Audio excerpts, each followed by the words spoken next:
तेव्हा श्वास आणि कासाचा आपण विचार करतो तेव्हा कफ आणि वात वैदिक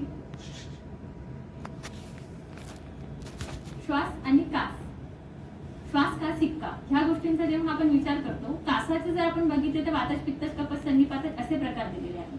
पण आपण श्वास आणि हिक्का ह्यांचा जेव्हा आपण विचार करतो ते कफच आणि वातच असेच सांगितलेले आहे. तिथे पित्ताचा कुठेही अनुबंध सांगितलेला नाही. चिन्ह श्वासामध्ये का दिलंय आणि काय विचार केला असेल ते आपण पुढे बघू. पण बेसिकली जेव्हा आपण श्वासाचा विचार करतो तेव्हा ह्या दोनच दोषांचा आपल्याला विचार करायचा आहे. पुढे त्यांनी सांगितलेले पित्त स्थान समुद्भव. पित्त स्थान समुद्भव म्हणजे नेमकं काय, तर पित्ताचं नेमकं स्थान कुठलं घ्यायचं, तर त्यांनी टीकेमध्ये पुढे दिलेलं आहे पित्त स्थान शब्देना आमाशय अभिप्रेता, म्हणजे हिची जी संप्राप्ती आहे ती आमाशयामध्ये घडते. आता तो जो पेशंट सरांनी बघितला त्या पेशंटला मी म्हटले की आधी नाभीचे पॉईंट खरं करणं गरजेचं असतं. असे जे पेशंट्स असतात की जे लॉंग स्टँडिंग आहे त्याच्यामध्ये आधी नाभीचे पॉईंट कन्सिडर करून मग आपण श्वासाचे पॉईंट जेव्हा करतो तो पेशंट लवकर रिकव्हर होतो आणि वीज पण लगेच कमी झालेली आपल्याला लक्षात येते. तेच जर आपण फक्त श्वासाचे पॉईंट एवढेच दिले ग्रंथामध्ये, एवढाच विचार करून जर आपण पुढे चालायचं म्हटलं ना तर आपल्याला पेशंटला ट्रीट करायला भरपूर वेळ लागतो. ठीक आहे. आता रज धूम ह्या गोष्टी आपण पुढच्या श्लोकामध्ये बघूया. इथे फक्त बघायचं एवढंच आहे की अतिसार, ज्वर, सर्दी, प्रतिसार या सगळ्या व्याधींमध्ये सुद्धा श्वास आपल्याला लक्षण स्वरूप दिसतो.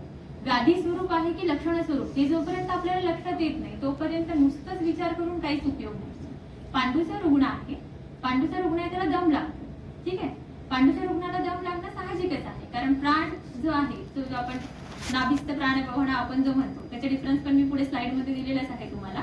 तर त्याला ऑक्सिजन सॅच्युरेशन जर त्याचं कम्प्लीट मेंटेन राहत नसेल, जेवढं त्याला प्राण आवश्यक आहे तेवढं जर पुरत नसेल तर त्याला श्वास हे लागणारच आहे. त्यामुळे पांडूचा पेशंट आहे आणि त्याला आपण श्वास म्हणून जर ट्रीट करत असू तर ही आपली चूक आहे. त्यामुळे कुठल्या कुठल्या व्याधीमध्ये तो लक्षण स्वरूप आढळतो आणि बेसिकली त्या पेशंटमध्ये ते हेतू सेवन केल्यामुळे तो श्वास व्याधी म्हणून निर्माण झालाय का हे जोपर्यंत आपण डिफरन्शिएट करत नाही तोपर्यंत आपली चिकित्सा ही पूर्णच होऊ शकते. आता जेव्हा चरक चिकित्सा स्थानामध्ये सगळे हेतू दिलेले आहेत, कम्प्लीट हेतू मी आता वाचत नाही, निष्पाव माशपिंडाचा हा श्लोक काही आपल्यासाठी नवीन नाहीये. हे सगळे जे हेतू आहे त्यांचं ग्रंथकारांचं असं म्हणणं आहे की याच्यामध्ये जे काही हेतू सांगितलेले आहेत याच्यामध्ये कफाची दृष्टी ही वेगळी होते आणि वाताची दृष्टी ही वेगळी होते. फक्त आणि फक्त हे आहार घेतल्यामुळे कफ, वात, पित्त असे सगळे एकत्र दुष्ट होतात असं नाही दिलेलं. तरतम भावाने बाकीचेही दोष दुष्ट होतात, पण बेसिकली सगळ्यात जास्त ह्या सगळ्या आहारांनी जी दृष्टी होते ती कफाची दृष्टी होते आणि वेगविधारणासारखे जे हेतू आहेत त्यांनी वाताची दृष्टी होते. स्पेसिफिकली त्यांनी सांगितलेलं आहे की स्वकारणाने कुपित होतो वात आणि कफ हे वेगळे वेगळे, न अनुबंध रूपत्व, म्हणजे दोन्ही त्यांच्या दोघांचा अनुबंध असं काही नाही. त्याचा वात तो सेपरेट कारणाने दूषित झालेला आहे, कफ हा सेपरेट दूषित झालेला आहे. दोघांचा अनुबंध आपल्याला इथे बघायला मिळत नाही. कासवृद्धी भवेश्वास, आताचा जो रुग्ण होता तो स्पेसिफिकली तुम्हाला आता जे फिमेल पेशंट आले कासाच्या वृद्धीमुळे त्याला श्वास लागले, तर श्वास व्याधी आहे का? नाही. त्यामुळे असे पेशंट्स हे आपल्याला बघणं, जेवढे तुम्ही पेशंट बघाल ना तेवढं तुम्हाला लक्षात येईल की ग्रंथामध्ये जे जे काही लक्षणं दिलेली आहेत ती सगळी लक्षणं आपल्याला वेगळ्या वेगळ्या पेशंट्स मध्ये बघायला मिळतात. विदाही गुरु इष्टंबी हा श्लोक मी एकदम स्ट्रेस करून एवढ्यासाठी सांगते की तुमच्याकडे आलेला पेशंट त्याच्यामध्ये स्पेसिफिकली तुम्हाला कुठले कुठले हेतू आढळतात हे जोपर्यंत तुम्हाला लक्षात येत नाही तोपर्यंत तुमची चिकित्साच पूर्ण होऊ शकत नाही. जर वृक्षगुणांमुळे तो वात दुष्ट झालेला असेल तर तुम्हाला स्निग्ध उपचार करणं हा एकच पर्याय आहे. ठीक आहे. गुरुवादी गुण हे अतिशय महत्वाचे आहे. म्हणजे जेव्हा तुम्ही दोष प्रत्यनी किंवा व्याधी प्रत्यनी चिकित्सेचा विचार करता तेव्हा जर तुम्हाला बेसिकली दोष कुठल्या गुणांनी दुष्ट झालेला आहे हे जर लक्षात येत नसेल तर तुम्ही व्यवस्थित चिकित्साच करू शकत नाही. फक्त व्याधी प्रत्यनी चिकित्सा ही ग्रंथकार देऊ शकले असते, पण जेव्हा त्यांनी बेसिकली सगळ्या गुणांचा आधीच उल्लेख केलेला आहे त्याच्यामागे कारण असे आहे की तुम्ही त्या दोषांचा त्या गुणांचा विचार करायला पाहिजे. वात हा चलगुणाने वाढलेला आहे, वृक्षगुणाने वाढलेला आहे, त्या गोष्टी जोपर्यंत तुम्हाला लक्षात येणार नाही तोपर्यंत तुम्ही चिकित्सा जी आहे ती प्रॉपर करू शकणार नाही. विदाहिनी मरीच, आपल्याकडे भरपूर सारे पेशंट असे येतात की जे खूप जास्त तिखट खातात. मिरची मग ती हिरवी असो किंवा लाल असो, स्पेसिफिकली आपल्याला पेशंट्समध्ये हे हेतू बघायला मिळतात. बरेचसे लोक सरसप याचं तेल जास्त स्वरूपामध्ये वापरतात. आता हल्ली हार्ट अटॅकचे प्रमाण खूप वाढलेलं आहे, म्हणून बरेचसे लोकांचं असं म्हणणं आहे की कोणी सरसप तेल ऍडवाइस करतं, कोणी काय, कोणी सगळे तेल मिक्स करून खातं, पण हे अत्यंत चुकीचं आहे. महाराष्ट्राच्या हिशोबाने जर आपण आपल्या देशाचा विचार करून जर खाण्याचा विचार केला तर आपल्यासाठी शेंगदाण्याचं तेल हे अतिशय उत्तम आहे. कुठल्याही तेलांची भेसळ नाही करायला पाहिजे. काही लोक सगळे तेल मिक्स करतात, मग ते करडई मिक्स करतात, कोणी काय मिक्स करतं, असे 4-5 प्रकारचे तेल मिक्स करतात. मग त्यांना असं वाटतं की हे आम्ही घेतल्यामुळे आम्हाला हार्ट अटॅक होणार नाही. आणि काही लोक जे आहेत ते 8 दिवस शेंगदाण्याचं तेल खाणार, 8 दिवस तिळाचं तेल खाणार. हे सगळे हेतू आहेत. तुम्हाला त्या स्पेसिफिक रुग्णामध्ये तुम्हाला कुठला हेतू दिसतोय हे तुम्ही हेतू बघणार नाही तर तुम्ही पेशंटला निदान परिवर्जन तुम्ही करू शकणार नाही. चिकित्सेमध्ये लिहिताना आपला सगळ्यात महत्वाचा पहिला श्लोक असतो निदानम परिवर्जनम. हे पुस्तकांमध्ये दिलेलं आहे आणि एक्झामला लिहिताना सगळ्यात आधी श्लोक लिहायचा म्हणून हा श्लोक लिहिला जातो, पण चिकित्सेच्या बाबतीमध्ये सगळ्यात जास्त दुर्लक्ष ह्या गोष्टीकडे केलं जातं. एखादी गळती बादली आहे, तिला खाली छिद्र आहे आणि आपण वरनं पाणी भरतोय, पण पाणी भरण्याच्या आधी ती बादली का भरत नाही या गोष्टीचा विचारच आपण करत नाही. तर एक्झॅक्टली आपण हा विचार करायला लागतो की हे पाणी गळत आहे तर का गळत आहे, त्याचा हेतू काय आहे. ते छिद्र आहे, ते छिद्र जर तुम्ही बंद करून टाकलं तर ती बादली गळणं बंदच होऊन जाणार आहे. पण आपण फक्त त्याच्या भरण्याचा विचार करतो आणि आजच्या याच्यामध्ये सगळ्यात मोठी चूक हीच होते असं मला वाटतं की बेसिकली निदानाकडे बिलकुल लक्ष दिलं जात नाही. स्पेसिफिकली ते निदान परिवर्जन केले जात नाही आणि फक्त चिकित्सा या गोष्टीकडे विचार केला जातो आणि मग असे मोठ्या फायली घेऊन तुमच्याकडे पेशंट येतात. ठीक आहे. गुरुनी आता इथे गुरु म्हटल्यानंतर जे पचनामध्ये गुरु आहे त्याचा परत मी रेफरन्स पुढे देणारच आहे तुम्हाला की जे पाकामध्ये पचायला गुरु आहे असा आहार देणं. विष्टंबी करीब ही एक वनस्पती आहे की जी प्रचंड आधमान करते आणि कफकर आहे. ही जर त्या पेशंटच्या रुटीन सेवनामध्ये असेल तर ह्या पेशंटला हे व्याधी होऊ शकतात. वृक्षाने चणक आदी, चणक हे अतिशय वृक्ष आहे म्हणून आपल्या इथे जेव्हा आपण पुरणपोळी बनवतो कंपल्सरी सगळ्यांना माहिती आहे की बिना तुपाची पुरणपोळी कोणीही खात नाही. आयुर्वेदामध्ये आणि भारतीय आपली संस्कृती अशी आहे की तुमचे जे काही खाणंपिणं आहे त्या खाण्यापिण्यामध्ये काय घालायचं काय नाही घालायचं, कोणी कशी द्यायची इथपासून सगळ्या गोष्टी ज्या दिलेल्या आहेत त्या एकदम उत्तमरित्या सांगितलेल्या आहे. फक्त आता असं आहे की आपण पाश्चात्य सगळ्या संस्कृतीचं अनुकरण करायला लागलो आणि आपली संस्कृती कुठेतरी मागे पडायला लागली. अभिषंधी, आता याच्यामध्ये मत्स्य माश अभिषंधी, याच्यामध्ये अजून एक मला सांगायचं आहे की दही. स्पेसिफिकली तुम्ही जेव्हा श्वासाची रुग्ण बघता त्यावेळेला दही सेवन पेशंट सांगते की आम्ही काल दही खाल्ली आणि आम्हाला आज दम लागायला लागला. स्टमक श्वासाचे जे रुग्ण आहे त्यांची टिपिकल हिस्ट्री असते की ते वर्षानुवर्षे दही खातच नाही, चुकून एखाद्या दिवशी खाल्लीच तर मग त्यांना हा त्रास झालेला आपल्याला लक्षात येतो. आता दही सेवनाचे काही नियम सांगितलेले कोणाला माहिती आहे का? Yes yes exactly. अजून हा आमलकी. मग हे रात्री कधीही खाऊ नये. अजून गरम करून कधीही खाऊ नये. आता हॉटेल्समध्ये जेवढ्या भाज्या मिळतात ना सगळ्या भाज्यांमध्ये जो मसाला तयार करतात त्याच्यामध्ये सर्रास ते दही वापरल्या जातात. एक वेळ ताक वापरले ते गोष्ट वेगळी आहे पण ते दही वापरल्या जातात. आणि आठवड्यातनं किमान 2 वेळा बाहेरचे खाणारे लोक आहेत आणि अगदी आम्ही असेही बघितले की सकाळ संध्याकाळ रोज हॉटेलचे खातात. ह्या रुग्णांमध्ये एवढा हेतू सेवनाच्या नंतर त्या रुग्णाला जर तुम्हाला श्वास व्याधी दिसला नाही तर त्यात नवल आहे. अभिषंधी त्या रुग्णामध्ये स्पेसिफिकली काय म्हणून पेशंट आल्यानंतर त्याला काय लक्षणं दिसतात आणि त्याचं रुटीन काय आहे, ते रुग्ण किती वाजता उठतं, किती वाजता जेवण करतं, किती वाजता झोपतं, ह्या सगळ्या गोष्टी त्याची दिनचर्या जर तुम्ही विचारली नाही तर तुम्हाला त्या रुग्णाची हेतूही अजिबात सापडणार नाही. शीत शब्द पानादिवी स्त्रीवी संबंधित. आता इथे पानादिवी स्त्री म्हणजे काय? शीत पान, शीत आसन आणि शीत स्थान. थंड पाणी, फ्रीजचं पाणी मुलांना खूप आवडतं. लहान मुलांमध्ये जेव्हा बालदमाचे पेशंट असतात तेव्हा या पेशंटला आपल्याला त्या थंड पाण्यापासून वाचवणं हे खूप अवघड झालेलं आहे. आजकाल म्हणजे पालकही तेवढेच हे आहेत म्हणजे त्यांना कंटिन्युशन मध्ये फक्त फ्रीज मधलंच पाणी लागतं, दुसरं ते रुटीन माठातलं किंवा याच्यातलं पाणीच पित नाही. तर शीत पानं हा सगळ्यात मोठा हेतू आहे. हा हेतू जर तुमच्या रुग्णामध्ये तुम्हाला सापडत असेल तर आधी ते थंड पाणी पिणं बंद करा. गरम पाणी प्यायचं मी म्हणत नाही पण हे एकदम जे थंड पाणी आहे ते पाणी पिणं आपल्याला आधी बंद करायला पाहिजे. शीत पान, शीत आसन, जे ठिकाण ज्या ठिकाणी आपण बसतोय ते जरी खूप जास्त थंड असेल तरी पण आपल्याला श्वासाचा हेतू तो कन्सिडर करावा लागतो. आणि शीतस्थान जिथे खूप कंटिन्युशन मध्ये एसी मध्ये बसणाऱ्या लोकांमध्ये पण आपल्याला श्वास हा व्याधी आढळून येतो.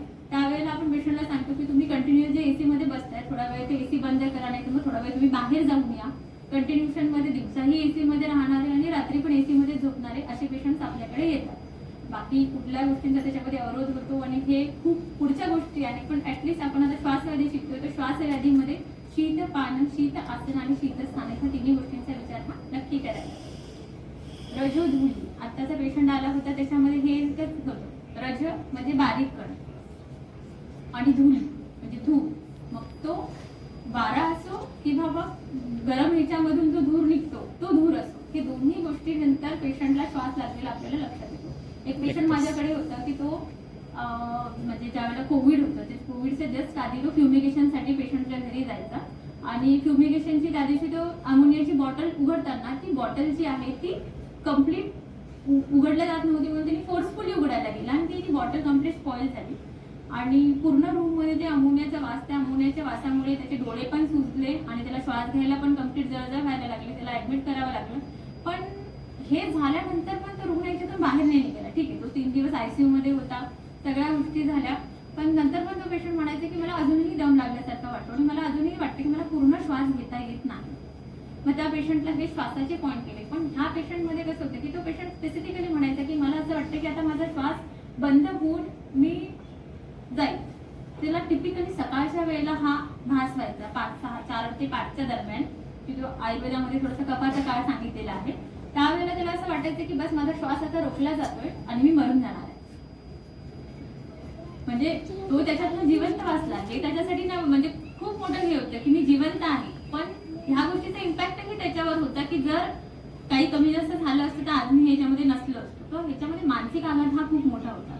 त्या पेशंटला काउन्सिलिंग, मानस पॉईंट आणि श्वासाचे पॉईंट असे सगळे केल्यानंतर पेशंट महिन्याभरामध्ये पूर्ण रिकवर झाला। ॲलोपॅथीमध्ये एखादा व्याधी बघितला जातो, तेवढ्या पुरता बघितला जातो, आयसीयू मध्ये ठेवला जातो, ट्रीट केला जातो, सोडून दिला जातो, पण बेसिकली हे काय झालंय, जे लॉंग टर्म बाकीचे जे साईड इफेक्ट्स आहेत या गोष्टीमध्ये बिलकुल विचार केला जात नाही आणि आपल्याकडे येणारा पेशंट हा सगळीकडनं फिरूनच आलेला असतो कायम। त्यामुळे पेशंट जे आज जरी तुम्हाला श्वासाचा दिसत असला तरी प्रिव्हियस श्वास कधीपासून उत्पन्न झालेला आहे, त्याच्यामुळे कुठला मानसिक आघात झालाय का, ह्या सगळ्या गोष्टींचा विचार केल्याशिवाय तुम्ही फक्त हा रुग्ण श्वासाचा आहे असा विचार करून जर तुम्ही ट्रीट करत बसला तर फक्त श्वासाचा पॉईंट करून हा पेशंट कधीही बरा होणार नाही। झालेला त्याला जो मेंटल स्ट्रेस आहे, जो मेंटल ट्रॉमा आहे, तो याच्यासोबत जोपर्यंत तुम्ही ट्रीट करणार नाही तोपर्यंत तुमचा पेशंट जो आहे हा याच्यातनं बरा होऊ शकत नाही। व्यायाम करणं, आधीची एक जी पेशंट होती तिने सांगितलं की तिला बरं वाटत नाही, तिची कम्प्लीट मुवमेंट झाल्याशिवाय ती सगळी कामं करू शकत नाही, म्हणून ती तिच्या शक्तीपेक्षा जास्त चालते, ती 6व्या फ्लोअरला रोज पायी चालवून जाते। हेतू आहे हा की तुमच्या शक्तीपेक्षा जेव्हा तुम्ही जास्त काम करता तेव्हा ते वातप्रकोप करते। वेगाघात, आता वेग धारण हे पुढच्या स्लाइड मध्ये अजून मी तुम्हाला जास्त एक्सप्लेन करेल। अपतर्पण, जेवढी भूक आहे तेवढं खायला पाहिजे, पण जेवढी भूक आहे त्याच्यापेक्षा कमी खाणं हे पण चुकीचं आहे। त्याच्यामुळे आहाराचे जे आहे समशण, अध्यशन ह्या पण गोष्टी ज्या आहेत ते तुम्हाला माहिती असणं अपेक्षित आहे। कास, श्वास आणि हिक्का हे त्यांनी एक निदानार्थ सांगितलेले आहे। सगळ्यांचे जे निदान आहे, सगळ्यांचे जे हेतू आहे ना हे सारखे आहे म्हणून त्यांनी ते कास पण घेतलेला आहे आणि हा रेफरन्स जो आहे हा सुश्रुत उत्तरतंत्र 50वा अध्याय की हिक्का मध्ये दिलेला आहे। पुढे त्यांनी श्वास आणि कासाच्या याच्यामध्ये वेगळं काही दिलेलं नाही। अध्व हा शब्द तिथे आलेला आहे, अध्व म्हणजे मार्गक्रमण। मग खूप जास्त प्रवास करणारेही अध्व गमन असं जर म्हटलं असतं तर फक्त पायी चालणं हा एकच हेतू आपण कन्सिडर केला असता, पण अध्व हा शब्द म्हटल्यानंतर याच्यामध्ये प्रवास कुठल्याही प्रकारे हो तर दोन्ही पण याच्यामध्ये आपल्याला कन्सिडर करावं लागतं। मग मार्गक्रमण, पर्यटन आणि अध्वगमन हे तिन्ही पण इथे आपल्याला कन्सिडर करावे लागतात। तुमच्या रुग्णामध्ये जर तुमचा रुग्ण कंटिन्युअस गाडीवर इकडे तिकडे फिरत असेल, आता सगळ्यांचे जे एकंदरीत व्यवसाय आहे तो एका जागेवर बसून असं सगळ्याच लोकांचं नसतं, पण ते लोक गाडीवर इकडे तिकडे फिरतात, नाकाला काही बांधलेलं नसतं, मग ते जे धूळ आहे ती कंटिन्युअस जाते, त्याचे जे प्रवास आहे ते दोन्ही हेतू आपल्याला अशा रुग्णांमध्ये दिसतात। वेगाघात, वेग धारण, आता धारणीय आणि अधारणीय असे दोन्ही वेग ग्रंथामध्ये दिलेले आहे। शरद सूत्रस्थान 7 मध्ये मी एकच श्लोक घेतलाय कारण की याच्यामध्ये आपल्याला 2च पॉईंट अपेक्षित आहेत, म्हणून बाकी पण अजून 2 श्लोक पुढे आहे, तुम्ही वाचून घ्या, ठीक आहे। लोभ, शोक, भय, क्रोध, एखाद्या गोष्टीला आपण घाबरलो तर आपला श्वास वाढतो की नाही?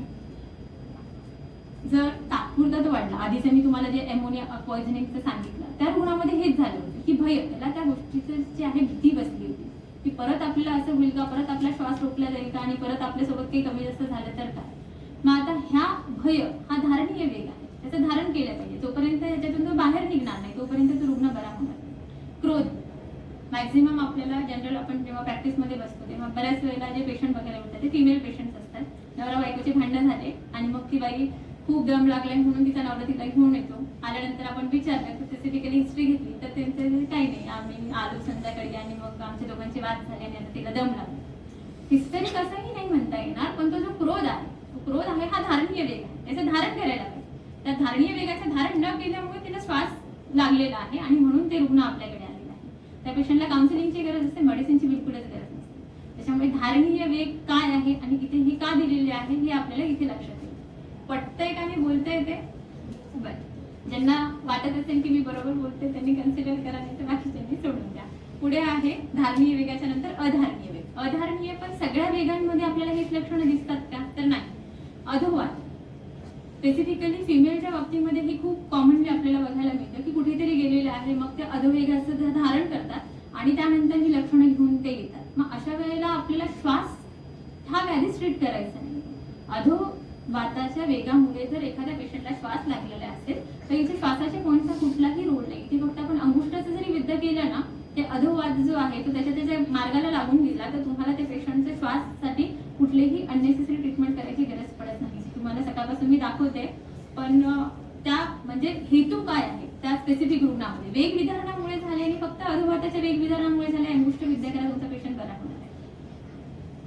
शकृत स्पेसिफिक आम्हाला 7 वाजता घरातून निघायचं आहे, वेग आलेला आहे पण तरीही तो दाबून ठेवणं हे बऱ्याच वेळेला होतं. मग अशा वेळेला मग पुढे त्या पेशंटला जे आहे कॉन्स्टिट्यूशन रिलेटेड बाकीचे प्रॉब्लेम येतात आणि मग पेशंट बऱ्याचशा दिवसाच्या नंतर लगेच ते कुठलाच रुग्ण येत नाही किंवा खूप दिवस होऊन जातं, हे सायकल तशी तशी चालू राहते, त्याच्यानंतर रुग्ण आपल्याकडे येतो. मग अशा वेळेला पेशंटचे श्वासाचे पॉईंट करून काहीच उपयोग नाही. अशा वेळेला आपल्याला पेशंटचं जो आहे ते परत आपल्याला इथे शकृत हे अपानवायूच्या अंतर, मलनिस्सरण, गर्भनिस्सरण हे सगळं अपानवायूच्या कार्यक्षेत्रामध्ये येतं. अशा वेळेला आपण पेशंटचा अंगुष्ठाचं विद्या केलं तर हा पण पेशंट बरा होणार आहे. ह्याला पण आपल्याला श्वास म्हणून ट्रीट करायची गरज नाही पडत. शकृतचा वेग धारण केल्यामुळे प्रतिशय आणि शिरोरुजा हे घेऊन पेशंट येतात. जेव्हा प्रतिशय आणि शिरोरुजा हे दोन्ही पण, कारण की जो अधोवात आहे ना, तो अपानाची गती कशी आहे अधोवात, तुम्ही त्याचा अवरोध केलाय म्हणून तो अधो त्याची जी प्राकृत खालची गती आहे ती ऊर्ध्व होते. उदावर्त वगैरे व्याधी त्यांनी सांगितलेली आहे पुढे. तर ही ऊर्ध्व गती झाल्यामुळे जी प्राणाचा जो प्राकृत खालची गती आहे त्याला तो अवरोध करतो, म्हणून तो श्वास आपल्याला लक्षात येतो. श्वास म्हणून मग तिथे आपल्याला हे लक्षण स्वरूप बघायला पाहिजे, तिथे व्याधी स्वरूप नाही कन्सिडर करायला पाहिजे. इथे फक्त अंगुष्ठाचा विद्या केला तरी पण हा पण पेशंट त्याच्यामध्ये आरामशीर त्याच्यातनं बाहेर पडतो. उद्गार ढेकर सगळ्यांच्या समोर देणं योग्य वाटत नाही म्हणून ते दाबलं जातं. आयुर्वेदामध्ये स्पष्ट ते अधारणीय वेगामध्ये सांगितलेलं आहे. मग ते पेशंट म्हणतं की ढेकर आली होती पण मी ती दाबली आणि आता मला छातीमध्ये कसं तरी असं जडपणा वाटतं आणि असं श्वास घ्यायला मोकळं नाही वाटत, हे पेशंट आपल्याला टिपिकली सांगतात. मग आता इथे विद्य करताना आपल्याला फक्त आणि फक्त एक उरचा पॉईंट जरी विद्य केला तरी पण ह्या पेशंटचा जो विबंध आहे तो निघून जातो. फार तर फार आपल्याला अजून ऍडिशनली जर पॉईंट करायचे झाले तर नाभीच्या वरती 2 पॉईंट आपण करतो आणि जो अवरोध झालेला आहे तो अवरोध क्लिअर झाल्यामुळे हाही पेशंट विदाऊट श्वासाची चिकित्सा करता बरा होतो. कासाचा वेग धारण केल्यामुळे आता हा पेशंट आधीचा जो आला होता त्याला कंटिन्युअस कास होतो. कंटिन्युअस खोकलणं बरं वाटत नाही म्हणूनही कासाचा वेग धारण केला जातो आणि म्हणून आपल्याला पुढे श्वास हे लक्षण स्वरूपामध्ये लक्षात येतो. मग अशा वेळेला आपण फक्त कासाचा जरी विचार करून त्याची जरी चिकित्सा केली तरी पण हा पेशंट त्याच्यातनं पूर्ण बरा होणार असतो. स्पेसिफिकली त्या पेशंटमध्ये कुठले हेतू आहे ते हेतू बघणं आणि संप्राप्ती कशी घडली असेल आणि कुठे स्थानसंशय झाला असेल या गोष्टीचा जोपर्यंत तुम्ही विचार करत नाही ना तोपर्यंत तुमचे पेशंट हे कधीच बरे होऊ शकत नाही, पूर्ण बरे होऊ शकत नाही. वर्षानुवर्षे पेशंट करणारे बरेचसे लोक आहेत, मग चालू द्यायचं, फाईलवर फाईल पडत राहते. रोगा सर्वे अपि जायन्ते वेग उदीरण धारणे खूप छान श्लोक आहे आणि हल्ली काही खूपच कमी वयाची मुलं येतात आणि दम लागलाय असं सांगतात. एवढ्या कमी वयामध्ये ॲनिमिया नाही, काही नाही. हेतू बघायला गेले तर विचारलं तर सकाळी उठल्यानंतर काय करतात, तर खूप वेळ मग आम्हाला जायचं असतं ना, मग सकाळी वेग आलेला नसतो पण मग जाऊन तर पुढे जायचं असतं म्हणून मग आम्ही वॉशरूमला जाऊन बसतो. मग तिथे काय करतो, तो मोबाईल घेऊन बसलेले असतात आणि अर्धा पाऊण तास तिथेच बसलेले असतात. वेग आलेला नाहीये तरी पण वेगाचं उदिरण करणं हे पण चुकीचं आहे. वेग आलेला आहे आणि त्याचं निस्सरण न करणं, त्याचं धारण करणं हे पण चुकीचं आहे. दोन्ही गोष्टी या आहे आपल्याला लक्षात घ्यायला लागतात. पूर्वरूपामध्ये अनाह पार्श्वशूल, आता सगळ्याच रुग्णांमध्ये सगळीच लक्षणं दिसतील अशातल्या काही भाग नाही. तुमच्या रुग्णामध्ये याच्यातली कुठली लक्षणं दिसते? पूर्वरूपावस्थेमध्ये पहिली गोष्ट आपल्याकडे पेशंट असेल, आपल्याकडे येतं ते पेशंट येतं तर रूपावस्थेत. आता एक एक श्वास, पाचही श्वास आणि त्या श्वासामध्ये कशी कशी संप्राप्ती घडते आणि त्याचा कसा विचार करायला पाहिजे हे आपण आधी बघू आणि मग मूळ संप्राप्तीकडे येऊ. शूद्र श्वास, सुश्रुतांनी म्हटलंय की किंचित आरंभ मानस, म्हणजे थोडं जरी कामाला सुरुवात केली तरी पण दम लागतो. ती पहिलीची जी फिमेल पेशंट होती ती तेच म्हणत होती की थोडं जरी कामाला सुरुवात केली तरीही दम लागतो. हा शूद्र श्वास. पण मग त्या शूद्र श्वासाच्या मागे कारण काय आहे की अननेसेसरी जी स्ट्रेच करते, जेवढं तिला जेवढं तिने चालायला पाहिजे त्याच्यापेक्षाही जास्त चालते, ही क्षुद्र श्वासाची रुग्ण आहे. तिला आपल्याला पार करायची गरज नाही. ती तिचे एक्सेस जे एक्झर्शन करते तेवढं जरी आपण कमी करून टाकलं आणि वातावरण चिकित्सा दिली ती रुग्ण बरी होणार आहे. तिला खूप आपल्याला कंटिन्युएशन मध्ये सेटिंगची गरज नाही किंवा खूप इतर मेडिसिन्स जे आहे श्वासामध्ये जे आलेले आहे ते द्यायची गरजच नाही. ठीक आहे. तत्र आयास अतिभोजन, अति आयास आणि अतिभोजन, मात्रेपेक्षा जास्त प्रमाणामध्ये भोजन केल्यानंतर दम लागतो की नाही. खूप आवडीचं बनलं की आपण कसं एकदम काहीही विचार न करता, आयुर्वेदामध्ये खाण्याचे काही नियम दिलेले आहेत, ते नियम तुम्हाला इथे माहिती पाहिजे. अति प्रमाणामध्ये व्यायाम करणं, शरीराला जेवढं सहन होईल त्याच्यापेक्षा जास्त व्यायाम करणं आणि त्याच्यापेक्षा जास्त भोजन करणं, हे दोन हेतू इथे अष्टांग संग्रहामध्ये आलेले आहेत. अन्नाची मात्रा किती असायला पाहिजे हे माहिती नसेल तर आपण पेशंटला समजून सांगतो. गुरु आहार हा आहे तो अर्ध पोट भरेल एवढंच घ्यायला सांगितलेले आहे आणि गुरुतर जो आहे तो 1/3 घ्यायला सांगितलेला आहे. मग हे जर आपल्याला आहाराचे नियम माहिती नसेल तर काहीच उपयोग नाही. लघु आहे म्हणून आपण कितीही खायचं का, तर खूप जास्त तृप्ती होणार नाही, एवढाच आपला लघु आहार असायला पाहिजे. पुढचा श्लोक एकदम महत्वाचा आहे. हे जरी त्यांनी गुरु आणि लघु, आता खातो आपण जे अन्न ते काही फक्त गुरु किंवा फक्त लघुच असतं का, मिक्स असतं. म्हणून आपल्याला विचार करायला लागतं की आपली अग्नी किती अन्न पचवू शकतं आणि त्याच्यानुसार आपल्याला जी आहे ती आहाराची मात्रा ठरवायला पाहिजे. आहार मात्रा पुनर अग्निबलापेक्षा समशन, अध्यशन, अमात्राशन, विषमाशन, त्या सगळ्या गोष्टी ज्या आहेत त्या आपल्याला माहिती नसेल तर आपल्याला त्या स्पेसिफिक रुग्णामध्ये ते हेतू काढता येणार नाही. अध्यशन आज सगळ्यांमध्ये आपल्याला मॅक्झिमम पाहायला मिळतं. 2 वाजता जेवण झालेलं आहे, 4 वाजता मित्रांबरोबर बाहेर गेलो आणि 1 समोसा खाल्ला. झालं की नाही अध्यशन? आधीच तुमचं अन्न पचलेलं होतं का? विचार केलाय की तुम्ही ते खाता? 1 समोसाने काय होतं? नाही होत. हा हेतू आहे आणि हे हेतू आपल्या बाबतीमध्ये तरी घडायला नको. आपल्यालाच हे माहिती नसेल तर आपण पेशंटला कसं समजून सांगणार? त्याच्यामुळे भुक्तस्य उपरी भोजनम अध्यशन, आधीचा आहार, पुढचा तुम्ही जो आहार घेताय त्याच्या आधी कंपल्सरी पचलेला असला पाहिजे. भूक ही पूर्ण लागल्यानंतर, कडकडून भूक लागल्यानंतर जेवण. थोडी भूक लागली म्हणून जेव्हा तुम्ही जेवण करता तर अग्नी जो असतो हा मंद असतो आणि अशा मंद अग्नीवर जेव्हा तुम्ही आहार टाकता ना तेव्हा तो अग्नी अजून शमन पावतो. आणि पुढचे अग्निशमन पावलं म्हणजे काय, पुढे आम आणि पुढे अन्य व्याध हे आहे. विरुद्ध आहार एक अख्खा अध्याय आहे. अष्टांग संग्रह सूत्रस्थान 4-7 अख्खा अध्याय वाचण्यासारखा आहे आणि ह्या अध्यायामध्ये आजच्या काळामध्ये आपल्याला जेवढे काही हेतू मिळतात ते सगळे दिलेले आहेत.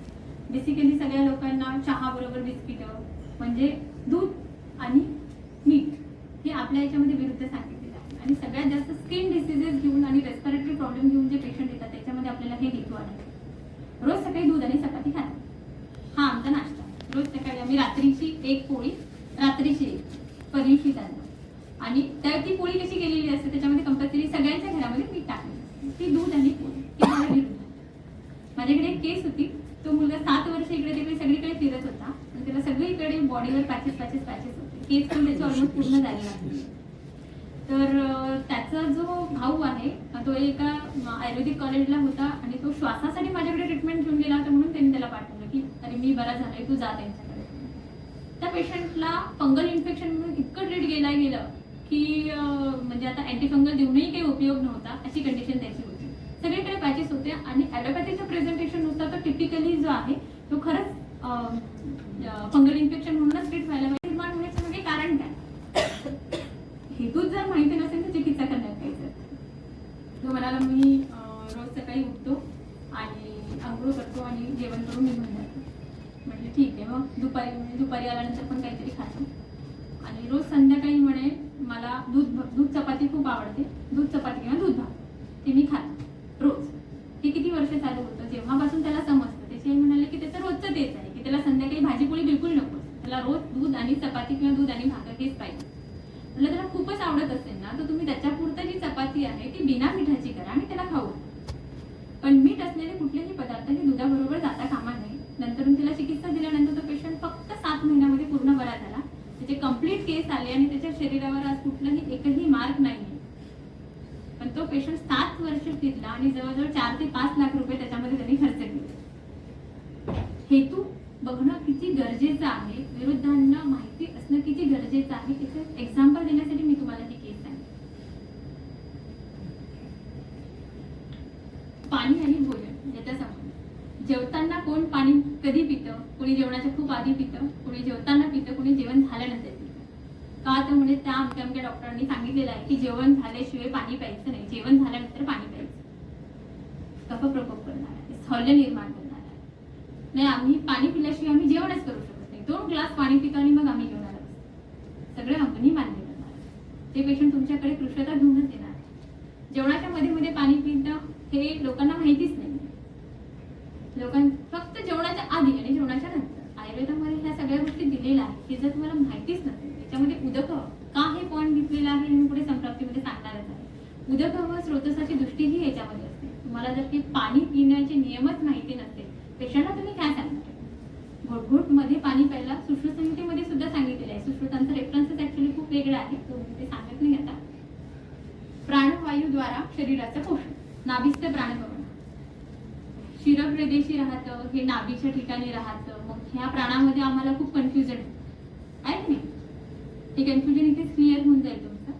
वाताच्या प्रकारामध्ये जो प्राण सांगितलेला आहे तो प्राणत्र मूर्धक आहे, तो मूर्धेच्या ठिकाणी राहतो. आणि इथे जो प्राण सांगितलेला आहे याचं मुख्य जे स्थान आहे ते आहे नाभी. ठीक आहे, तो नाभीपासून वर जातो. आता ह्याचं मॉडर्न सोबत कोरिलेशन केलं तर एक तास शिकवता येईल एवढा मोठा हा पॉईंट आहे. इथे मी फक्त तुम्हाला 2 प्राणांमधलं फक्त डिफरन्स सांगणार आहे.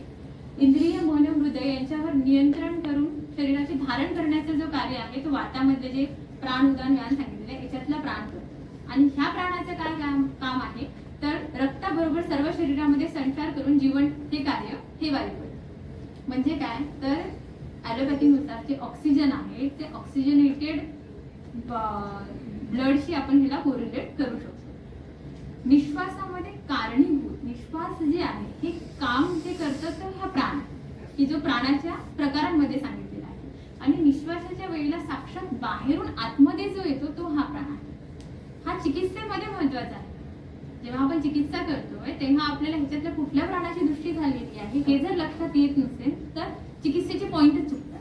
त्यामुळे हे दोन्ही जे डिफरन्स आहे हे खूप महत्वाचे आहे. स्थूल पचनाच्या वेळी उत्पन्न होणाऱ्या वायूकडून ह्याचे पोषण होते आणि अंबर पियुषाकडून ज्या प्राणाचे पोषण होते. कारण की डिऑक्सिजनेटेड जो हे असतं म्हणजे कार्बन डायऑक्साईड हे बाहेर पडतं आणि ऑक्सिजन हे आतमध्ये येतं.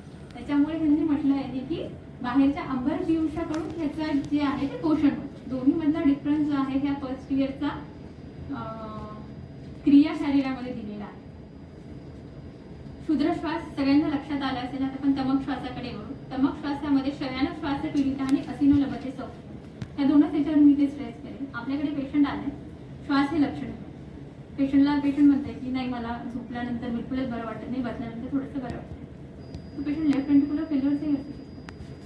त्याच्यामुळे जोपर्यंत तुम्हाला मॉडर्नची डायग्नोसिस माहिती नसेल नाही आयुर्वेदामध्ये दिले तमक श्वासामध्ये असिनोलबते सौख्य म्हटलेलं आहे. म्हणजे हा पेशंट तमक श्वासाचा आहे आणि आता आम्ही ट्रीट करणार असं नाही. तुम्हाला मॉडर्नचे कोरिलेशन सुद्धा तेवढेच मग कुठल्या याच्यामध्ये असिनोलबते सौख्य हे जर माहिती नसेल तर तुम्ही अननेसेसरी त्या पेशंटला तमक श्वास म्हणून ट्रीट करत राहणार आणि तो पेशंट जो आहे तो तुमच्याकडनं ट्रीट होणार आहे. आधीचे पेशंट तुम्ही बघितलं फिमेल पेशंट ते त्या पेशंटला तृष्णा हे लक्षण होतं, त्या पेशंटला घाम येतो बघितलं का तुम्ही. तर तमक श्वासाचा रुग्ण आहे आणि बमुत थोडासा म्हणजे खूप प्रयत्न केल्यानंतर या पेशंटमध्ये थोडीसं स्टीवन होतं आणि तेवढंसं स्टीवन झाल्यानंतर त्या पेशंटला बरं वाटतं. विशेषतः दुर्दीप. आता याच्यामध्ये दुर्दीप म्हटल्यानंतर आपल्याला इथे आपण तमक श्वासाच्या बाबतीमध्ये जेव्हा कन्सिडर करतो तेव्हा आपल्याला फक्त आभाळ आलेलं असताना एवढंच कन्सिडर करायचं. दुर्दिन म्हणजे भूकंपाच्या आधी जी लक्षणं दिसतात तेही दुर्दिनच आहे, पण ते इथे आपल्याला कन्सिडर करायचं नाही. आपल्याला जेव्हा तमक श्वासाचा आपण विचार करतो तेव्हा आभाळाचा तेवढाच आपल्याला विचार करायचा. अन्य दुर्दिनाच्या वेळेला रुग्णांना तमक श्वासाचे वेग येतात असं कुठेही नोटेड नाही आणि माझ्याही बघण्यामध्ये नाही.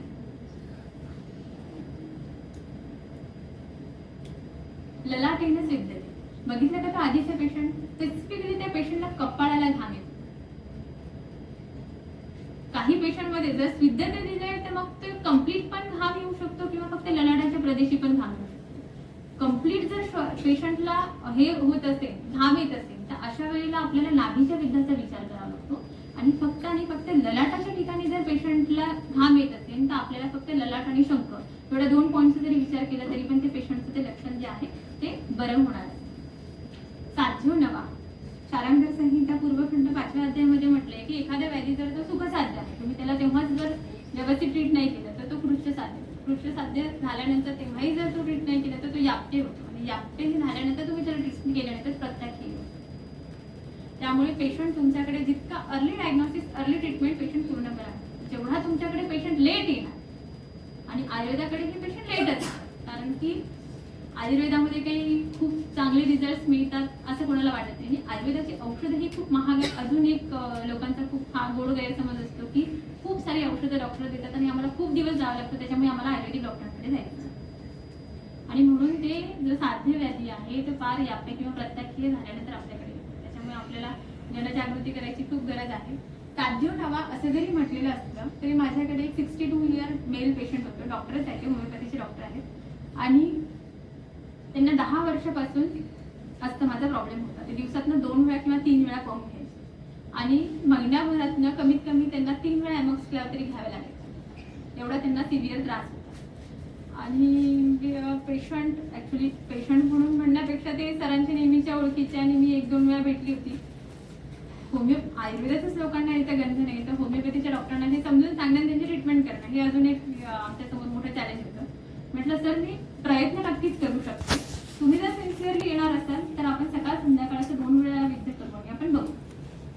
तर सकाळी ते त्यांची ओपीडी संपून 2 वाजता जायची, तेव्हा माझ्याकडे एकदा विजिट करून जायची आणि रात्री परत 9 वाजता ओपीडी बंद केल्यानंतर असं माझ्याकडे परत यायची.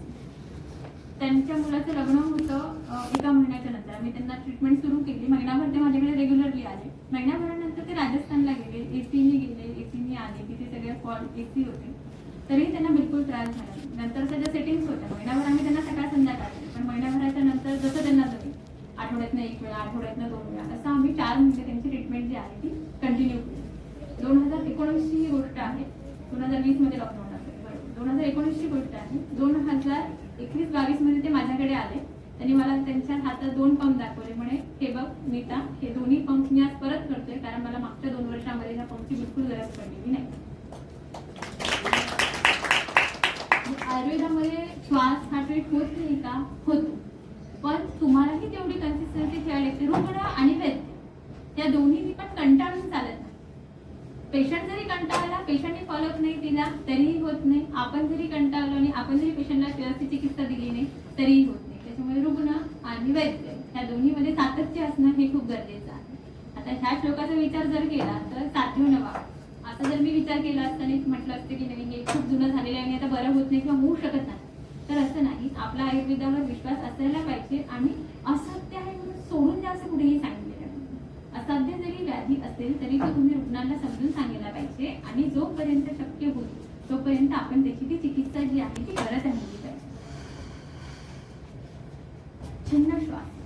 छिन्न श्वासामध्ये आधमान आणि दह्यमान, आता ही लक्षणं जी आहे. आता आधमान असं आपण नुसतं जर श्लोक वाचलं तर आपल्याला वाटतं की रुटीन जो पोटामध्ये आधमान आहे तो आधमान आपण इथे कन्सिडर करतो, पण जेव्हा आपण टीका वाचतो तेव्हा आपल्याला लक्षात येतं की आधमान, दह्यमान ही सगळी जी लक्षणं आहे ही बस्तीच्या ठिकाणी आहे. बस्तीच्या ठिकाणीच आधमान आहे, बस्तीच्या ठिकाणीच रुजा आहे आणि बस्तीच्या ठिकाणीच पेशंटला दह्यमान वेदना आहे. मग ही सगळी जी लक्षणं बस्तीच्या ठिकाणी असते. संप्राप्ती आपण आधीच बघितली की संप्राप्ती जी आहे आमाशय समुद्भव आहे. आमाशयामध्ये कुठले कुठले दोष असतात? वात पित्त कफातले, समान वायू, पाचक पित्त, क्लेदर, बरोबर. हे 3 बेसिक आहे. अजूनही आपल्याला त्याच्या पचनाचा विचार करता पुढे बाकीचे पण प्रकार बघू शकतो, पण बेसिकली हे 3 महत्वाचे. मग आता इथे हा जो पाचक पित्त आहे त्याचा उष्ण तीक्ष्ण गुण जो आहे तो वाढलेला असतो आणि तो इतना खाली बस्तीच्या ठिकाणी घेऊन जाण्याचं काम जो आहे तो हा वाढ करतो आणि त्यामुळे स्पेसिफिकली बस्तीच्याच ठिकाणी हे सगळं आपल्याला दिसतं. मी अजूनपर्यंत हा रुग्ण बघितलेला नाहीये का. जर ह्या रुग्णाचा स्पेसिफिकली विचार करायचा झाला की असा एखादा रुग्ण आपल्याकडे आलाय आणि ही सगळी लक्षणं घेऊन लक्षण घेऊन पेशंट आले, तर अशा रुग्णामध्ये विचार करताना स्पेसिफिकली नाभीच्या पॉईंटचा आधी विचार करायला पाहिजे. नाभीच्याही ऊर्ध्व पॉईंटचा विचार करून मग अधो पॉईंटचा विचार करायला पाहिजे. बस्तीशी रिलेटेड आहे म्हणून मग तिथे अंगुष्ठाचा विचार करायला पाहिजे. ह्या सगळ्या पॉईंटचा विचार केल्याशिवाय डायरेक्ट तुम्ही श्वासाचे पॉईंट करायचे म्हटलं तर हा पेशंट कधीही तुमच्याकडनं लक्षण स्वरूप पण बरा होणार नाही. त्यामुळे तुमचा पेशंट आल्यानंतर त्याला लक्षणं कुठे दिसताय, कसे दिसताय, ती संप्राप्ती कुठून घडली आहे, या गोष्टीचा विचार केल्याशिवाय जर आपण ट्रीटमेंट करायचा विचार केला, प्रत्येक तुम्ही श्वास बघितला, तुम्ही क्षुद्र श्वास बघितला, तमक श्वास बघितला आणि आता छिन्न श्वास बघताय, या तिन्ही मध्ये संप्राप्ती कशी कशी घडते त्याच्यानुसार आपल्याला जे पॉईंट आहे ते चूज करावे लागतात. सगळीकडे श्वासाचे तेवढेच पॉईंट केले तर पेशंट बरा होणार आहे का? बिलकुल नाही. प्रत्येक पेशंट वेगळा असतो, प्रत्येक पेशंटची संप्राप्ती जी असते ती वेगळी असते. जरी ही कॉमन संप्राप्ती दिलेली असते तरी ती कॉमन पीपलसाठी दिलेली आहे. महाश्वासाचा जर आपण विचार केला, आपल्याकडे कुठल्याही महाश्वासाचा पेशंट येणार नाही आणि आपल्याला कोणी आयसीयू मध्ये जाऊन पेशंट ट्रीट करू देणार नाही. पण जर सुदैवाने कधी असं झालं की तुम्हाला एखादा पेशंट आला आणि कोणी म्हटले की नाही तुम्ही खूपच फेमस आहे आणि हा पेशंट ट्रीट करून बघा, तर मग ह्या पेशंट मध्ये कसा विचार करणार हे मी तुम्हाला सांगते. निसर्ग पेशंटला बिलकुल चेतना नाही, चेतना राहील म्हणजे पेशंट जो आहे तो कंपल्सरी आयसीयू मध्ये असणार आहे, कोणी पेशंटला घरी ठेवत नाही. ठीक आहे. संरब्ध नेत्र, संरब्ध नेत्र म्हणजे काय? तर शोथ लोचन, म्हणजे डोळ्यांना जी आहे पेशंटची सूज आलेली आहे.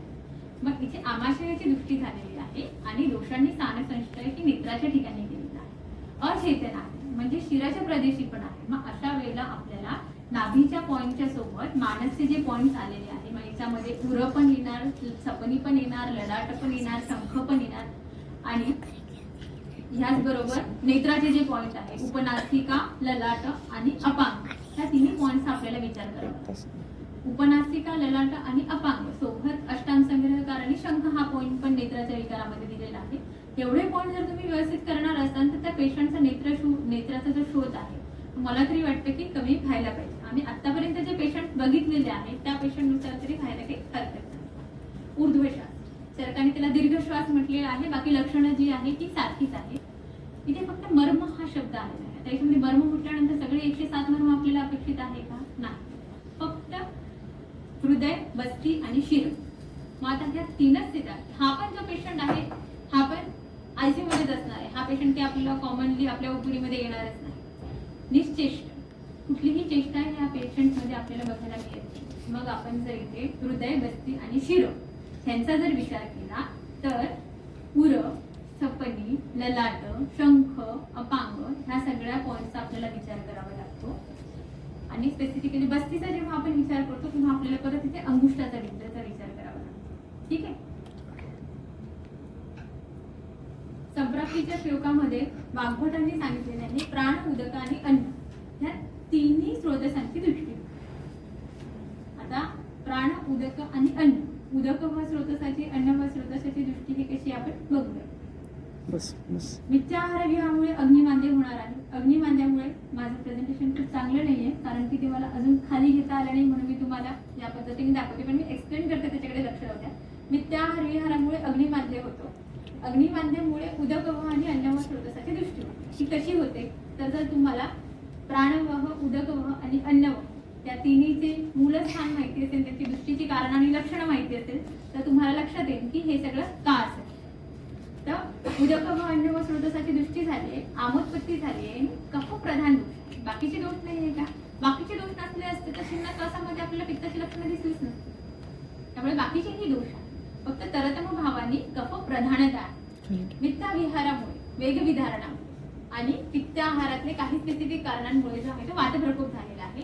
मग हा प्रकोपित झालेला वात जो आहे हा आम आणि कफ ह्यांना तिथनं घेऊन जाऊन स्वकारणांनी दूषित झालेला जो प्राण आहे. आता हे प्राण व स्रोतसाची दृष्टीची जी स्पेसिफिक लक्षणं सांगितलेली आहे, हेतू सांगितलेली आहे, त्यानुसार प्राण व स्रोतसामध्ये आपल्याला विगुणता झालेली दिसते आणि प्राण व स्रोतसामध्ये विगुणता आहे म्हणूनच हा वाद जो आहे हा इथल्या कपाला घेऊन तिथे जाऊन स्थानसंशय करतो. आणि तिथे स्थानसंशय केल्यानंतर काय होतं की प्राणव स्रोतसाचा अवरोध होतो. जेवढी त्याला जागा पाहिजे असते व्हॅलिडेशनला, तिथे जर जाऊन कफ जर आतमध्ये लाईनिंग झालेला असेल तर तुम्हाला श्वास पूर्ण घेता येणार का पेशंटला?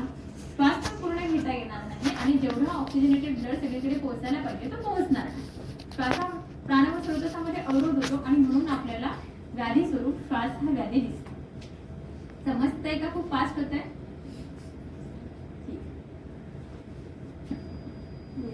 बस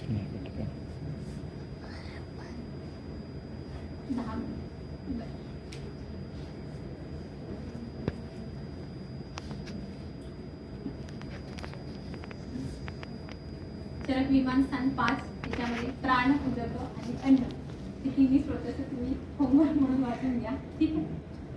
अतिमात्रस्याचे अकार्य एक फक्त श्लोक मी सांगते. अतिमात्रस्याचे अकार्य किंवा ही तस्याचे भोजनात अन्नवाहिनी दुष्यंती वैगुण्यात पावते. अग्नीची विकृती झाल्यामुळे अतिमात्रेमध्ये भोजन केल्यामुळे अकार्य भूक लागलेली नाहीये तरीही पण जेवण केल्यामुळे आणि अहितकर. मग आता याच्यामध्ये सगळेच अन्न आहे अहितकर. मग आता ह्या सगळ्या गोष्टी किती महत्त्वाच्या आहेत आणि जर तुम्हाला स्रोतसांची बेसिकली लक्षणं माहीत नसतील, तिची दुसरीची कारणं माहीत नसतील तर तुम्ही स्पेसिफिकली रुग्णांमध्ये हेतू शोधू शकणार. म्हणून हे सगळं बघणं हे खूप महत्त्वाचं आहे. चिकित्सेकडे आता आपण वळूया. चिकित्सेमध्ये पॉइंट असे डायरेक्टली दिलेले नाही. आपल्याला त्या गोष्टींचा विचार करावा लागतो. जसं एका पेशंटमध्ये तुम्ही बघितलं असेल तर मी लॅटरली केलं आणि श्वासाच्या पेशंटमध्ये बघितलं असेल तर मी मिडियली. ते मिडियली असं कुठेही डायरेक्ट उल्लेख दिलेला नाही. तेव्हा त्यांनी म्हटलेलं आहे यकृत विकार, प्लीहा विकार, कास, श्वास त्यांना त्यांनी एकत्र हे दिलेले आणि विश्वास यांनी गृध्रसी हे 6 जी व्याधी आहे त्याच्यासाठी एकच कॉमन श्लोक आलेला आहे. या कॉमन श्लोकाचं पुढे जेव्हा आपण डिस्क्रिप्शन बघतो ना त्याच्यामध्ये आपल्याला याचा अर्थ लागतो की ते अभ्यंतरच का करायचं आणि 4 अंगुलीच का करायचं. जेव्हा प्लीहा सांगितलेला आहे तर प्लीहामध्ये कुरपर संधी अभ्यंतर, कुरपर संधीचा अभ्यंतर. पण खाली जेव्हा आपण टीका वाचतो तेव्हा आपल्याला लक्षात येतं की संधो शस्त्र प्रणिधानस्य निषिद्ध असतात. म्हणजे कुठल्याही संधीमध्ये आपण कधीही शस्त्र घालायला नाही पाहिजे. कुठल्याही संधीमध्ये आजकाल आपण खूप कॉमनली बघतो की नी जॉईंट पेनचे पेशंट असतात आणि त्याच्यामध्ये ते मला पण आता तर ते डायरेक्ट इंजेक्शन त्याच्यामध्ये इन्सर्ट करतात आणि पेशंटला तात्पुरता रिलीफ मिळतो.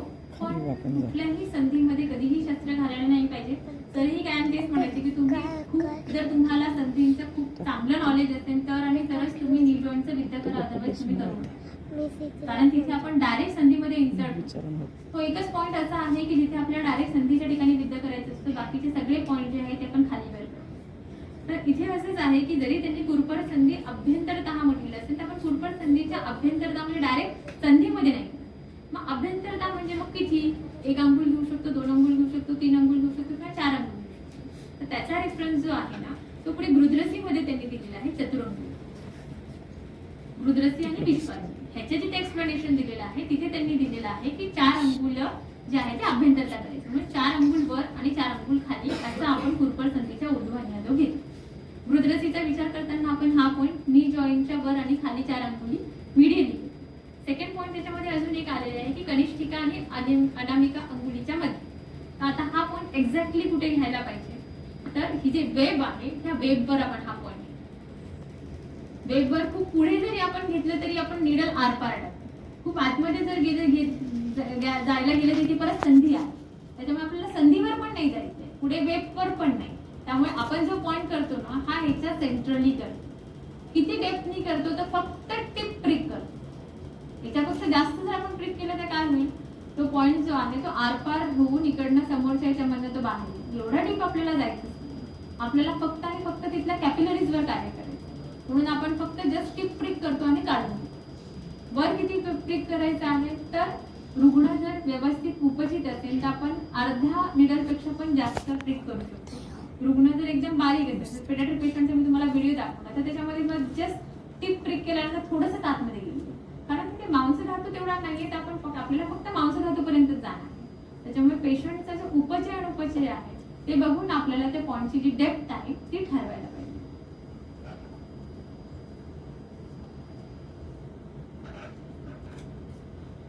इथे पण त्यांनी हे सांगितले आहे की ही जी संप्राप्ती आहे ही कफ आणि वात, इथे दोनच दोष आहे.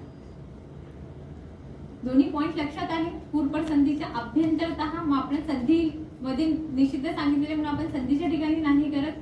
ऊर्ध्व आणि अधो, मग मॅडम दोन्ही पॉइंट घ्यायचे का, तर तुम्ही दोन्ही पण घेऊ शकता किंवा दोन्हीपैकी एक पण घेऊ शकता. काही काही पेशंट असतात की ज्यांना खूपच निडलचा फोबिया असतो, अशा पेशंटमध्ये आपण दोन्ही पॉइंट घेत नाही, एक सिंगल पॉइंट घेतो. एकदा करताना वरचा पॉइंट करतो, नेक्स्ट टाइम पेशंट जेव्हा येतो तेव्हा खालचा पॉइंट करतो, पण वेबचा जो पॉइंट आहे हा मात्र कंपल्सरी. विद्याकर्मासाठी लागणारं साहित्य 26 नंबरची लागते. 24 नंबरची ज्या पेशंट खूपच ओबेज आहे अशा पेशंटमध्ये आम्ही 24 नंबरची निडल यूज करतो, पण ती पूर्वपर संधीच्या ऊर्ध्व आणि अधो 4 अंगुली करतानाच करतो. वेबवर कधीही 24 नंबरची निडल यूज करत नाही. स्पिरिट सॅप आणि ड्राय सॅप इतके मिनिमल याच्यामध्ये आपण पेशंट बरा करतो. सकाळी ज्यांनी ज्यांनी बघितले त्यांना माहिती आहे की किती इन्स्टंट रिझल्ट जे आहे ह्या पेशंटमध्ये आपल्याला बघायला मिळतात.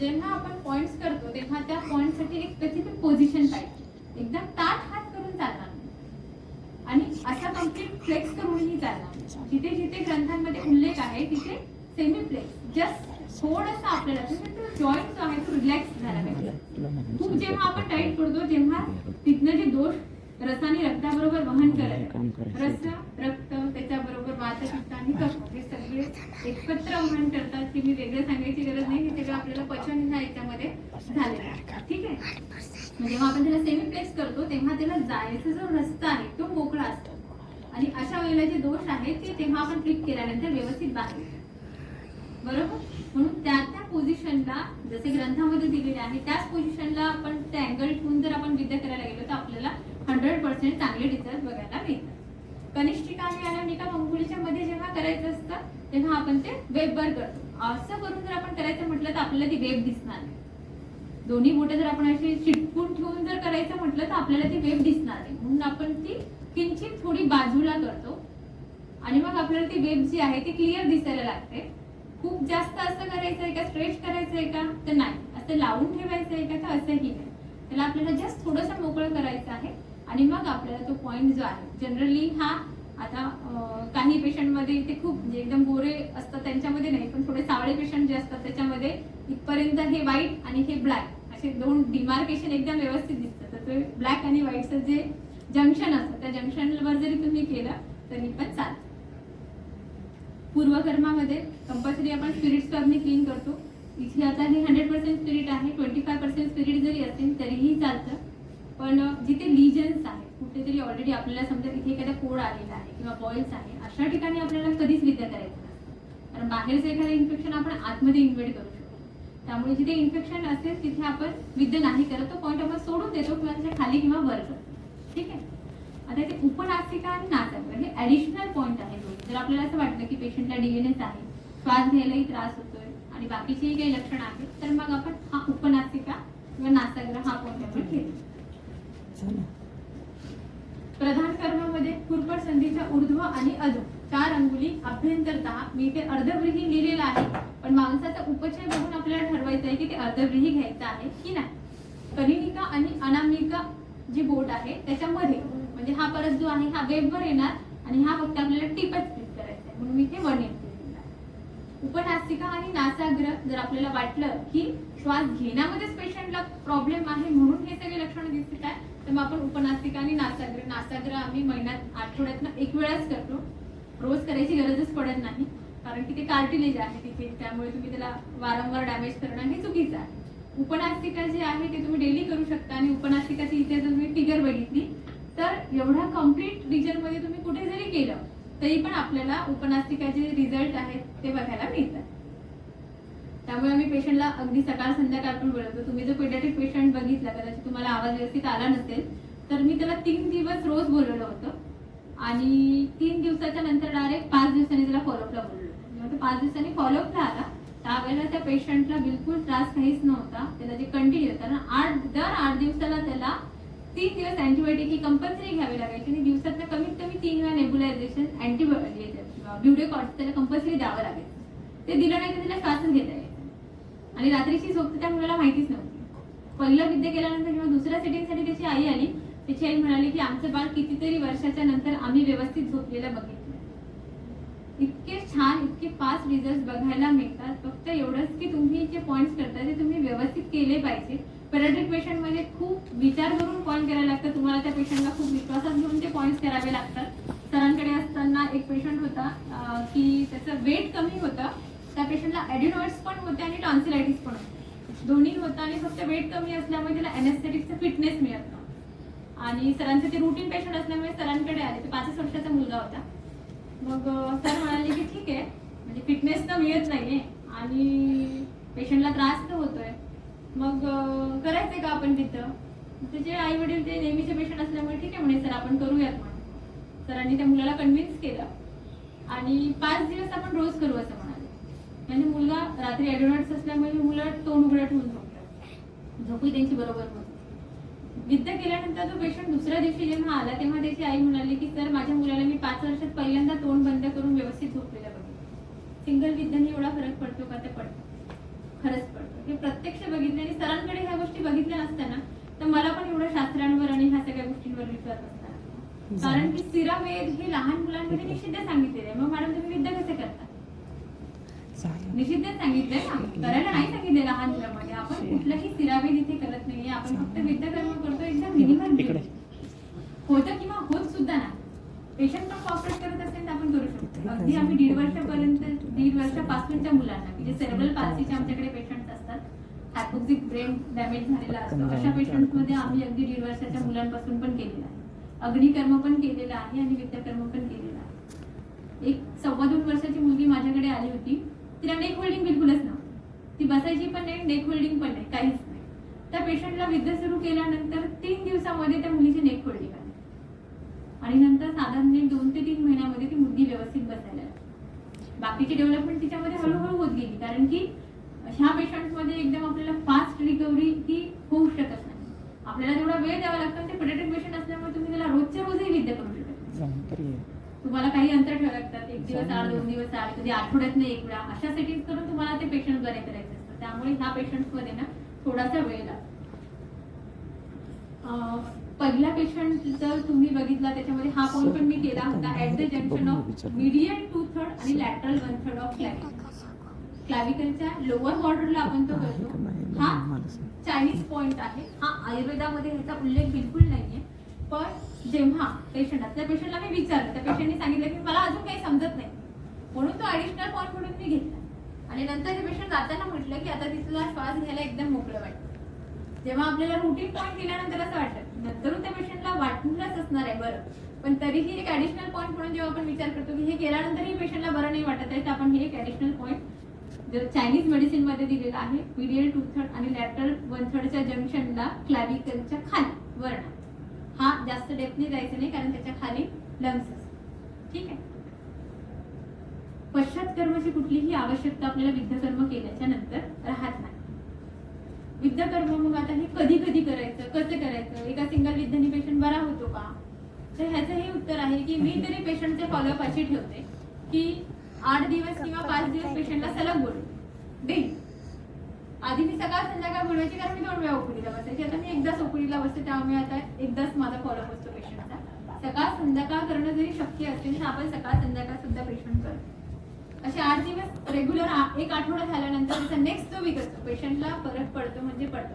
आजपर्यंत आम्ही एकही फेल्युअर बघितलेले नाही की एवढं केल्यानंतरही पेशंटला बरं वाटत. आणि वाटत नसेल तर मग तुमचं पेशंट एक तर मेडिसिन बरोबर घेत नसेल किंवा पथ्य बरोबर पाळत नसेल. एक फिमेल पेशंट माझ्याकडे होती, तर त्या फिमेल पेशंटच्या बाबतीमध्ये मी म्हटलं एवढं दिवसामध्ये तुला बरं का नाही वाटत आहे. तिला दिवसातनं 35 ते 40 शिंका यायच्या सकाळी उठल्याबरोबर.